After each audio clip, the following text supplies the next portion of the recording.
బయలుదేరతాడు. రాంబాబుని పట్టుకుందామని పట్టుకుంటారు. ఏం చేస్తారు? అరెస్ట్ చేస్తారు, లోపల పెడతారు. ఇదేగా, ఇంతకన్నా చేయగలుగుతారా మీరు? నేను మనవి చేస్తున్నా, ఒకటే చెప్తున్నా, దేనికైనా సిద్ధపడే రాజకీయాల్లో ఉన్నాం, భయపడటానికి సిద్ధంగా లేవని కూడా మనవి చేస్తున్నా. దేనికైనా భయపడటానికి సిద్ధంగా ఉంటే ఇవాళ రాజకీయాల్లో ఉన్నాం మేము. మా మీద మీరు కక్ష తీర్చుకునే కార్యక్రమం చేస్తారు. ఇంకా కొన్ని ఉంటాయి యూట్యూబ్లు. అంబటికి అరెస్టుకు రంగం సిద్ధం. పండగ చేసుకుంటున్నారు వీళ్ళ దుంపదేగా.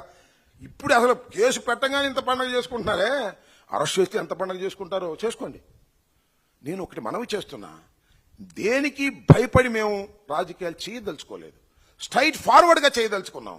నేను అవినీతి పరుణ్ణి కాదో, లేదు జగనన్న కాలనీలో డబ్బులు తీసుకున్నానో లేదో, ట్రాన్స్ఫర్ల దగ్గర డబ్బులు తీసుకున్నానో లేదో, సున్నపరాయిలో డబ్బులు తీసుకున్నానో లేదో. ఇంకోటి చెప్పాడు, కోడి పందాలు ఆడించానంట, పేకాట ఆడించానంట.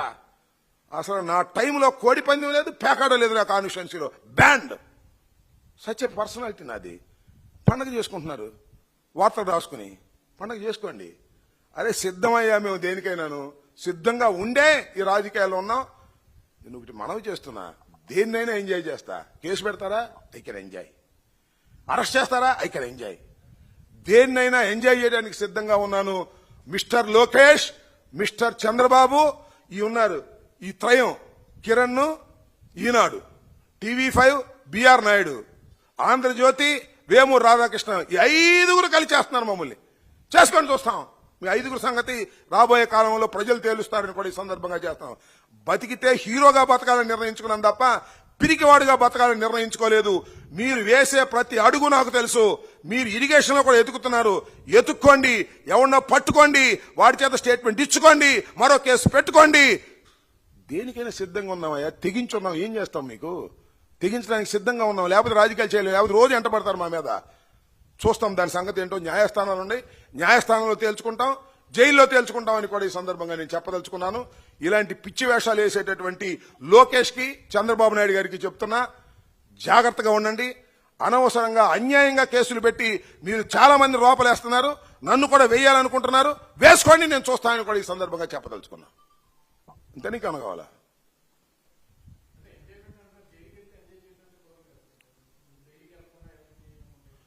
ఇప్పుడు డ్యాన్స్ చేశా, కష్టం కదా డ్యాన్స్ చేయడం ఈ వయసులో. I can enjoy the dance. మొన్న ట్రెక్కింగ్ చేశా, కష్టమేగా. ట్రెక్కింగ్ లో కూడా ఎంజాయ్ చేశా. జైలు కష్టమేగా, జైల్లో కూడా ఎంజాయ్ చేస్తా. డాన్సింగ్ అయింది, ట్రెక్కింగ్ అయింది, జైలింగ్కి సిద్ధంగా ఉన్నా. చేసుకోమని కూడా చెప్తున్నా. ప్రజలున్నారు, అంతిమంగా ప్రజలున్నారు, భగవంతుడు ఉన్నాడు. తప్పు చేశానో రైట్ చేశానో ప్రజలు నిర్ణయిస్తారు, భగవంతుడు నిర్ణయిస్తాడు. వీళ్లు కాదు, విజిలెన్స్ డిపార్ట్మెంట్ కాదు, పోలీసులు కాదు, చంద్రబాబు కాదు, లోకేష్ కాదు. మీరు నిర్ణయించేది, మీరు అనుకునేది పార్షియల్. మా మీద కక్ష కడుతున్నారు. ఎందుకు కడుతున్నారు? అంబటరాంబ మీద కక్ష. రోజు మాట్లాడుతున్నాడనేగా, మీ బండారం బయట పెడుతున్నాడనేగా, దేనికి భయపడలేదనేగా. అంతకన్నా ఏముంది చెప్పండి నాకు. నేను ఎంత అవినీతి పరుణ్ణి అనుకుంటున్నారు ప్రజలు. నా సత్యనపల్లి అడగమని చెప్తారు. దుర్మార్గం అంటున్నా. మీ దుర్మార్గాలకు భయపడితే రోజు చంపుతారు మమ్మల్ని. భయపడకపోగా ఉంటే ఒకేసారి చేస్తాం, ఒకేసారి జైలుకి వెళ్తాం. సిద్ధం. మళ్ళా చెప్తున్నా, మీ ద్వారా లోకేష్ కి చెప్తున్నా, ముఖ్యమంత్రిగా డిఫాక్టోగా యాక్ట్ చేస్తున్నాడు లోకేష్. ఒకసారి ఓడిపోయి మంగళగిరిలో రెండోసారి గెలిచి ఇది పండగ అనుకుంటున్నామేమో, ఇదేమో నీ వాపు బలం అనుకుంటున్నామేమో. అన్నిటికీ ఒక రోజు వస్తుంది, గుర్తుపెట్టుకోమని కూడా లోకేష్, ప్రధానంగా లోకేష్దే ఇది పని, చంద్రబాబుది కాదు. చంద్రబాబు అదొక టైప్ మనిషి. తడిగుడ్డలతో గొంతులు కోసేది చంద్రబాబు. ఇతను ఎవనైనా లోపలేసేసి బతుకుదాం అనుకుంటున్నాడు. ఎన్ని ఎర్ర బుక్కు, రెడ్ బుక్కు, ఈ బుక్కులు చాలా చూసాం. నీ రెడ్ బుక్కి నా కుక్క కూడా భయపడదని చెప్పాను, ఇప్పుడు కూడా భయపడదని చెప్తున్నాను. నీ రెడ్ బుక్కి, నీ అరెస్ట్కి వేసుకోండి. ఎన్ని వేసుకుంటారో విజిలెన్స్ అన్ని ఫాల్సే నాకు తెలుసు, నా ప్రజలకు తెలుసు. నేను ఓడిపోవచ్చు, కానీ ప్రజలనే వాళ్ళకి తెలుసు, మనసుకు తెలుసు. నా సత్యనపల్లి నియోజకవర్గ ప్రజలకు తెలుసు, నన్ను గెలిపించినటువంటి ప్రజలకు తెలుసు. వారి ద్వారానే మంత్రి అయ్యాను నేను. వాళ్ళని అడగండి. జగనన్న కాలనీలో నేను కక్కుర్తి పడ్డానా? ఉద్యోగాల దగ్గర డబ్బులు తీసుకున్నానా? ఏం మాట్లాడుతున్నారు మీరు? ఓ కట్టగట్టేస్తున్నారు. కోడి పందేలా, పేకాట్లా నేను ఆడించానా? ఎప్పుడైనా చూసారా మీరు పత్రికల్లో? సత్యనపల్లి ఎప్పుడైనా కోడి పందెం జరిగిందా? పేకాట జరిగిందా ఎప్పుడైనా నేను 5 సంవత్సరాల అధికారంలో ఉన్నప్పుడు? కానీ పేకాటను కోడి పందేలు ఆడించాను డబ్బులు తీసుకుని. మీ ఇష్టం చేయడం కథలు అల్లుతున్నారు, అల్లుకోండి. ధైర్యంగా ఎదుర్కోవడానికి సిద్ధంగా ఉన్నామని కూడా ఈ సందర్భంగా చెప్పదలుచుకున్నాను. పెట్టని అసలు ఆలు లేదు పోలు లేదు, కొడుకు పేరు సోమలింగం అని నేను ఒక మాట చెబుతున్నా, అన్నిటికీ సిద్ధపడే ఉన్నా, దేనికైనా సిద్ధపడి ఉన్నా. బెయిల్కి వెళ్తానా వెళ్ళనా, యాంటిసిపేటర్ బెయిల్కి వెళ్తానా వెళ్ళనా, ప్లేడర్ని పెట్టుకుంటానా పెట్టుకోనా, నా అంతటా నేనే వాదిస్తానా వాదించుకుంటానా, ఇవన్నీ కూడా రాబోయే కాలంలో వాళ్ళకు అడిగేస్తే నేను ఇంకొక అడిగేస్తా. ఇది యుద్ధమే అనుకుంటే ఈ యుద్ధానికి సిద్ధంగా ఉన్నాయని కూడా చెప్తున్నా.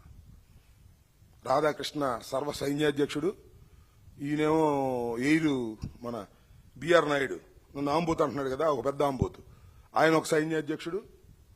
కిరణ్ ఉన్నాడు, ఆయన ఒక సైన్యాధ్యక్షుడు. మరి ఈయనేమో సర్వ సైన్యాధ్యక్షుడు మన లోకేష్, రాజు గారేమో ఈయన. నేను ఒక్కడనే యుద్ధం, నా వెనకాల పార్టీ ఉంది, నా వెనకాల జగన్మోహన్ రెడ్డి గారు, నా వెనకాల ప్రజలు ఉన్నారు, యుద్ధానికి సిద్ధం. ఓకే,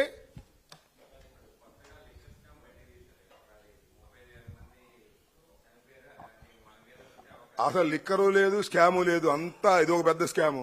లిక్కర్ స్కామ్ ఎక్కడుంది అసలు? ఇదిగో ఇట్లాంటిదే, ఇట్లాంటి కేసే 14 మాసాల తర్వాత పెడతాను నా మీద. ఇవన్నీ ఫాల్స్ అని చెప్తున్నానబ్బా, మీ అందరికీ తెలుసు, ప్రతి వ్యక్తికి తెలుసు ఈ రాష్ట్రంలో. జగన్మోహన్ రెడ్డి గారిని వేధించడం కోసమో, జగన్మోహన్ రెడ్డి గారి ఆఫీసులో పనిచేసినటువంటి అధికారులను వేధించడం కోసమో లిక్కర్ కేసు తీసుకొచ్చి ఎవరిని పడితే ఆయన అరెస్ట్ చేసే కార్యక్రమం. నన్ను కూడా లిక్కర్ కేసులో పెట్టాల్సి, మరి ఎందుకు స్పెషల్గా పెట్టారు ఇంకోటి నాకు అర్థం కాల. మరి అతకదని అనుకున్నారేమో, మాటేస్తే అతకదనుకున్నారేమో, కుట్టిన అతకదనుకున్నారేమో, అందుకని స్పెషల్ కేసు పెట్టారు. విజిలెన్స్ డిపార్ట్మెంట్ అంట. ఆ విజిలెన్స్ డిపార్ట్మెంట్ సంగతి నాకు తెలియదు. ముఖ్యమంత్రి ఏం చెప్తే అది రాస్తారు వాళ్ళు, లోకేష్ ఏం చెప్తే అది రాస్తారు. సో ఈ స్కాములు, ఈ కేసులు అన్ని బూటకం. ఏ ఒక్క కేసు నిలబడదు, ఏ ఒక్క స్కాము ప్రూవ్ చేయలేరు. ఇది రాజకీయ కక్షతో, పొలిటికల్ వెండేటాతో చేస్తున్నటువంటి కార్యక్రమం. నా మీద కూడా పొలిటికల్ వెండేటాతోనే చేస్తున్నారు. నేను ఎక్కువగా వైఎస్ఆర్సీపీ గురించి మాట్లాడతానని నా కంఠం పిచ్చని. అరే పిచ్చోళ్ళారా, నా కంఠం ఇవ్వాలి కాదురా. రాజశేఖర రెడ్డి గారు చనిపోయిన దగ్గర నుంచి నా కంఠం పెచ్చే, నేను చచ్చేంత వరకే నా కంఠం పెచ్చే, గుర్తుపెట్టుకోమని చెబుతున్నా. Mister Radhakrishna, mister BR Naidu, mister ఆయన పేరేంటి రామోజీరావు కూడా, కిరణ్, చెప్పుకోండి, రాసుకోండి, మీ ఇష్టం, ఫ్రంట్ పేజీలో రాసుకోండి, ఎంత కావాలంటే అంత రాసుకోండి. మీ పత్రికలో రాసిన నమ్ముతారని మీరు అనుకుంటే అది మీ అమాయకత్వం తప్ప మరొకటి కాదని కూడా ఈ సందర్భంగా చెబుతున్నా. 3,000 కోట్లండి రామోజీరావు స్కామ్ చేశాడు. నాకన్నా పెద్ద, నేను ఆయనకన్నా పెద్ద అవినీతి పరుణ్ణి. 3,000 కోట్లు కాజేశాడు కదా వసూలు చేసే డిపాజిట్లు, ఆయనకన్నా నేను పెద్ద అవినీతి పరుణ్ణి. బిఆర్ నాయుడు ఎన్ని అవినీతి కార్యక్రమాలు, ఆయనకన్నా పెద్ద నేను అవినీతి పరుణ్ణి. ఈ రాధాకృష్ణ ఎన్ని అవినీతి పనులు చేశాడు, ఆయనకన్నా పెద్ద నేను అవినీతి పరుణ్ణి.